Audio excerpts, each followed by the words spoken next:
दोस्तों नमस्कार, मैं सतीश शर्मा जाफराबादी। आप देख रहे हैं जागो हिंदुस्तान। जेवर एयरपोर्ट के दूसरे चरण की अपडेट है। दूसरे चरण के किसान काफ़ी दिनों से मुआवजे का इंतजार कर रहे हैं। प्रशासन ने धारा 23 की घोषणा कर दी है। किस तरह से मिलेगा यह मुआवजा किसानों को और कब से किस गांव के किसानों को मिलना शुरू हो जाएगा यह मुआवजा, और क्या है मुआवजे मिलने का ये पूरा प्रोसेस, इस संबंध में क्या है पूरी जानकारी। दोस्तों आइए देखें जागो हिंदुस्तान। जेवर एयरपोर्ट के दूसरे चरण के गांव के लिए धारा 23 का प्रकाशन जिला प्रशासन ने कर दिया है। दूसरे चरण के गांव की अर्जित भूमि के अधिनिर्णय की भी घोषणा कर दी गई है। अब जल्दी ही किसानों को मुआवजा मिलना शुरू हो जाएगा। बीरमपुर की 57.64 हेक्टेयर जमीन का अधिग्रहण होना है। मुढ़रे गांव की 48 हेक्टेयर जमीन का और दयानतपुर गांव की 148.18 हेक्टेयर जमीन का अधिग्रहण होना है। कुरैब और नगला जहानू की 306 हेक्टेयर जमीन का, नगला हुकम सिंह माजरा करौली बांगर की 157 हेक्टेयर जमीन का और रनेहरा गांव की सबसे अधिक 460 हेक्टेयर जमीन का अधिग्रहण होना है।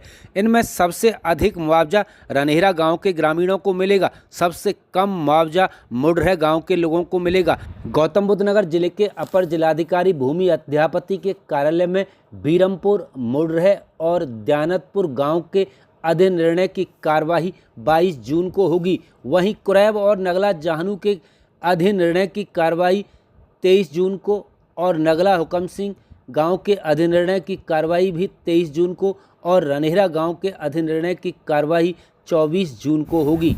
जिला प्रशासन ने सार्वजनिक इश्तहार जारी कर एयरपोर्ट के दूसरे चरण के किसानों से निर्धारित तिथियों में अधिनिर्णय की कार्रवाई में शामिल होने की अपील की है। अधिनिर्णय की कार्रवाई के अगले दिन से एयरपोर्ट के प्रभावित किसानों को मुआवजा मिलना शुरू हो जाएगा। जिन किसानों को जमीन का मुआवजा लेना है, अपर जिलाधिकारी कार्यालय के सूत्रों के अनुसार उन्हें अपने जमीन का 12 साला बैंक का प्रमाण पत्र, आधार कार्ड, पैन कार्ड और फोटो के साथ तहसील जेवर में आवेदन करना होगा।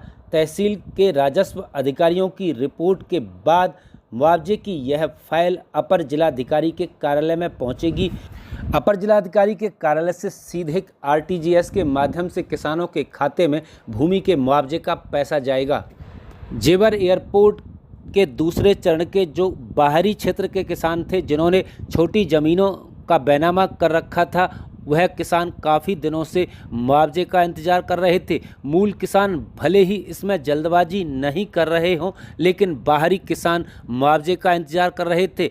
अब अधिनिर्णय की कार्रवाई के अगले दिन के बाद से किसानों को फाइल लगाने के बाद मुआवजा मिलना शुरू हो जाएगा।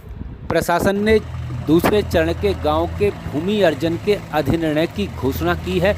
पुनर्विस्थापन और गांव के विस्थापन के अधिनिर्णय की घोषणा अलग से होगी। इस संबंध में जो भी अपडेट होगा हम लगातार आपको उपलब्ध कराएंगे। निवेदन और आपसे करना है, पहले चैनल पर पहली बार आए हो तो चैनल को सब्सक्राइब कर बेल आइकन जरूर दबा दें और इस वीडियो का लिंक भी साथियों में जरूर शेयर करें, ताकि अधिक से अधिक किसानों को जेवर एयरपोर्ट के दूसरे चरण के जो प्रभावित किसान हैं उनको जानकारी मिल सके। सही जानकारी सही समय पर, निष्पक्ष खबर, खुली पड़ताल। सतीश शर्मा जाफराबादी के साथ जागो हिंदुस्तान। नमस्कार।